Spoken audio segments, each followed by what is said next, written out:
رسول اللہ صلی اللہ علیہ وسلم نے فرمایا، دو عادتیں ایسی ہیں کہ اگر کوئی مسلمان اس کو اختیار کر لے تو وہ جنت میں جائے گا۔ وہ دونوں آسان ہیں مگر اس پر عمل کرنے والے بہت کم ہیں۔ پہلی یہ کہ ہر نماز کے بعد 10 بار سبحان اللہ، 10 بار الحمدللہ اور 10 بار اللہ اکبر کہے۔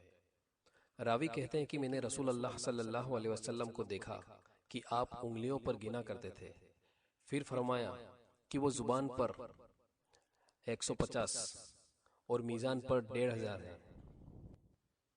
دوسری عادت یہ بیان فرمائی کہ جب تم سونے کے لیے جاؤ تو 33 بار سبحان اللہ، 33 بار الحمدللہ اور 34 بار اللہ اکبر کہو۔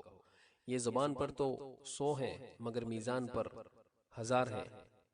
آپ صلی اللہ علیہ وسلم نے فرمایا کہ تم میں سے کون ہے جو دن رات میں 2500 برائیاں کرتا ہے، کیونکہ نیکی برائی کو مٹا دیتی ہے۔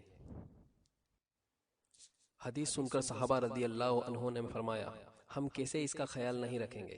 تو آپ صلی اللہ علیہ وسلم نے فرمایا، جب تم نماز میں ہوتے ہو تو شیطان تمہارے پاس آتا ہے اور کہتا ہے کہ فلاں چیز یاد کرو، فلاں چیز یاد کرو، یہاں تک کہ وہ بندہ نماز سے فارغ ہو جاتا ہے اور اس عمل کو نہیں کرتا۔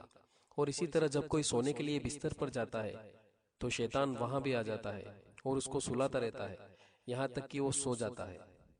جامع ترمذی حسن۔